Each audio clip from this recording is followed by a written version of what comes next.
Coriolan-Ardouin est le chantre des âmes tourmentées, des destins contrariés et des sols infégons. Il considère que toute créature s'accomplit dans la douleur.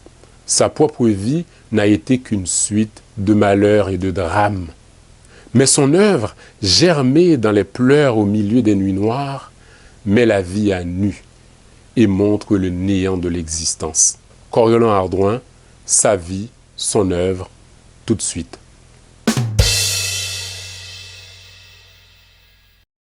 Coriolan-Ardouin est né à Port-au-Prince le 11 décembre 1812.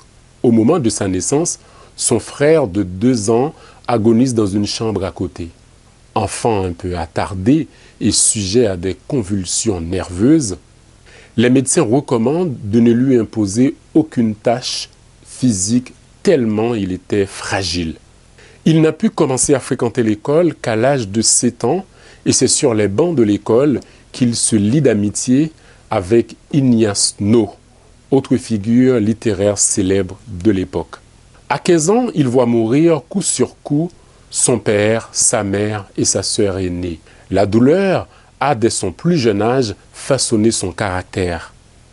Abandonnant très tôt l'école, il s'adonne à la lecture comme activité principale. Il prenait l'habitude de se retirer sous un arbre pour rêver, pleurer et méditer ses poèmes favoris. Il lisait surtout le poète mélancolique Charles Hubert Millevoye et aussi les Consolations de Sainte-Beuve, les Feuilles d'automne de Victor Hugo ou encore la Bible, plus spécifiquement le livre de l'Ecclésiaste. Dans sa vingtaine, il tombe amoureux d'une certaine Amélia Sterling, jeune femme malade et fragile. Il l'épouse le 27 mai 1835. Mais la jeune femme meurt 5 mois plus tard, emportée par la tuberculose. Le poète ne survivra pas très longtemps non plus. Le 12 juin 1836, la tuberculose aura raison de lui. Il meurt à seulement 23 ans. Coriolan-Ardouin a laissé un mince manuscrit qu'Émile No va publier 1 an après sa mort, sous le titre « Relique d'un poète haïtien ». Ce bref texte montre le talent et la puissance du poète. Dans cette œuvre d'un pessimisme lucide et déconcertant, la douleur et la souffrance prennent une place centrale, même si parfois la joie et l'amour apparaissent à quelques endroits. En plus des deuils nombreux qui l'ont accablé, le poète avait une âme sensible.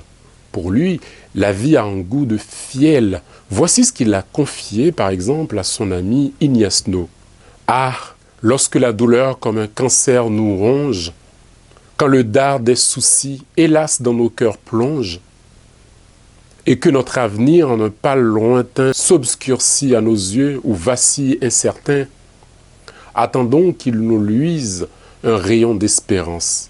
Et, poète, souffrons dans l'ombre et le silence. » Aussi, le poète a le sentiment qu'il est né pour souffrir. Dans son poème « Tristesse », il fait le compte de ses malheurs.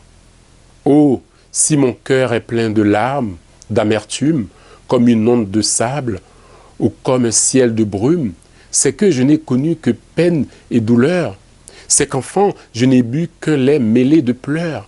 C'est que le jour fatal où m'a souri ma mère, dans la chambre voisine, on couvrait d'un suaire le cercueil de mon père. Oh, j'ai bien vu depuis. J'ai passé l'œil ouvert et mouillé bien des nuits. Depuis, j'ai vu mourir à 15 ans mon père et ma mère.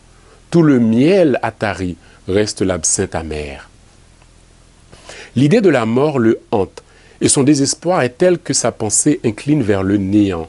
Accablé par le sort, les deuils, la souffrance ne trouvant le repos ni le jour ni la nuit, le démon tend mes nuits d'un voile de ténèbres, écrit-il.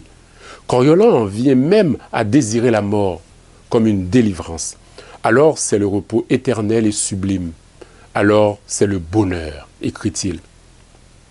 Dans son poème « À moi-même » qu'il compose à seulement 21 ans, il décrit l'existence humaine comme nue. Désert sans oasis, campagne sans verdure, pauvre destinée.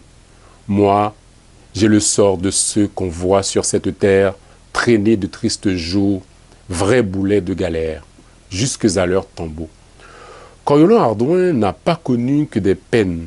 Dans le poème « La brise au tombeau d'Emma », il décrit des instants de bonheur en compagnie de sa bien-aimée. « Emma, lorsque tous deux assis dans une yole, nous voguions sur la mer, mon front sur ton épaule et le tien sur mon cœur, oh, c'était de beaux jours. » Malgré la brièveté de sa vie, Coriolan Hardouin reste l'un des poètes les plus puissants de la littérature haïtienne.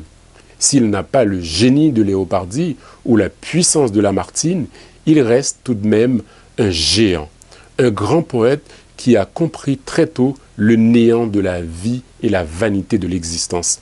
En parcourant son unique recueil de poèmes, nous sommes frappés par la lucidité et la justesse de ses observations. À nos yeux, Coriolan Hardouin reste et demeure l'un des meilleurs et des plus grands poètes haïtiens. Sachez que cette émission est disponible en réécoute dans une version enrichie d'extraits sonores sur notre web radio haitiinter.com. Merci pour votre fidélité. À bientôt pour une nouvelle fabrique littéraire. Au revoir.